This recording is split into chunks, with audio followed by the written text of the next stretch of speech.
Welcome to The Explainer. We're about to dig into an ancient prophecy, one about a destructive, chaotic horde sealed away behind a mysterious wall. But what if this isn't a story about the distant past or the far-off future at all? Because we're going to explore a theory that completely flips this entire legend on its head. It suggests the Horde isn't some forgotten army waiting to be unleashed, but something you actually see and maybe even take part in every single day. All right, so to really understand just how radical this modern theory is, we've got to start at the beginning. We need to look at the classic legend, the one that's been told for centuries. So in the ancient texts, Yajuj and Majuj, you might also know them as Gog and Magog, are this massive, chaotic force. The story goes that a great king, often called Volkarnine, found a group of people being terrorized by them. So to protect everyone, he built this incredible barrier to seal Yajuj and Magog away from the world. And the texts, they don't pull any punches about what these people are like. This one quote paints a pretty terrifying picture, right?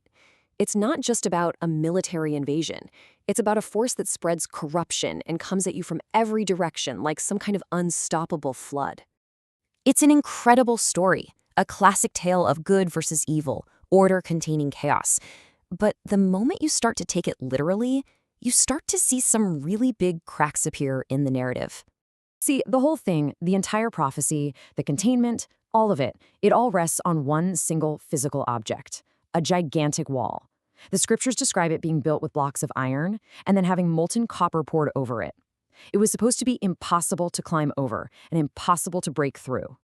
And right there, that leads us to the biggest question of all. The one that stumped scholars for hundreds of years.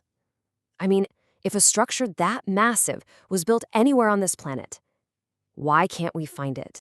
And this really puts the problem into perspective. On one hand, you have the legend of an indestructible barrier, but on the other hand, you have modern reality. We've literally mapped the entire globe with satellites. We've explored the most remote corners you can imagine, and there's just zero evidence, nothing that matches this description. So that complete lack of physical evidence, it forces you to think outside the box. If the wall isn't a real physical wall, then maybe we've been asking the wrong questions this whole time. What else could this story mean? While this has led to a few main theories, some scholars argue that Yajuj and Majuj were actually real historical tribes like the Scythians, whose reputation got mythologized over time. Others suggest the wall was just a metaphor for a known barrier, maybe the Great Wall of China, or even a natural one like the Caucasus Mountains. And then, of course, there's the simplest take. It's all symbolic. It's just a story about order versus chaos. And those theories, they make a lot of sense. But for some, they still feel like they're missing a piece of the puzzle. But there is one modern interpretation that doesn't just look at the past. It completely reframes our present in a way that is, well, it's truly chilling. To get your head around this theory, you have to stop focusing on where they are and instead focus on what they do. Because the prophecies are actually very, very specific about their number one characteristic. This is the key. This is everything. They aren't just destructive. They are all-consuming. Some descriptions say they drink entire lakes dry, that they devour all the resources in a land and leave absolutely nothing behind. It's an insatiable, unending appetite. And that simple thought leads to the one question that unlocks this entire modern theory. What if we've all been looking for a tribe of people when we should have been looking for a system? So here it is. The most shocking, terrifying interpretation is that Yajuj and Majuj are not a people, but an idea. Specifically, our modern global system, a system built on endless growth, endless consumption, and a materialism that is now spread to every single corner of the globe. Just think about how well the ancient descriptions line up with this. Our system consumes natural resources, water, oil, forests, at a mind-boggling rate. It absolutely spreads corruption in the land through a culture of waste and inequality. It doesn't need a physical wall because it's an idea that's already crossed every border.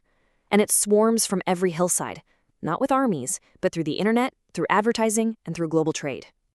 When you look at it this way, the whole narrative shifts. It stops being a story about some hidden enemy out there waiting to attack, and it becomes this deeply uncomfortable mirror held up to the world that we ourselves have built. All of a sudden, the prophecy isn't a warning about some distant event in the future. It feels more like a diagnosis of our present-day global condition. Maybe the release of the Horde isn't something we need to wait for, because maybe it already happened, quietly, without any of us noticing. So think about this. If the most destructive force in the world isn't an army with swords and shields, but an idea of endless consumption, then maybe that Great Barrier was never meant to keep a tribe out. Maybe it was meant to keep an idea from ever taking root. Which leads to one final, chilling question. Has that barrier already fallen? Let me know what you think.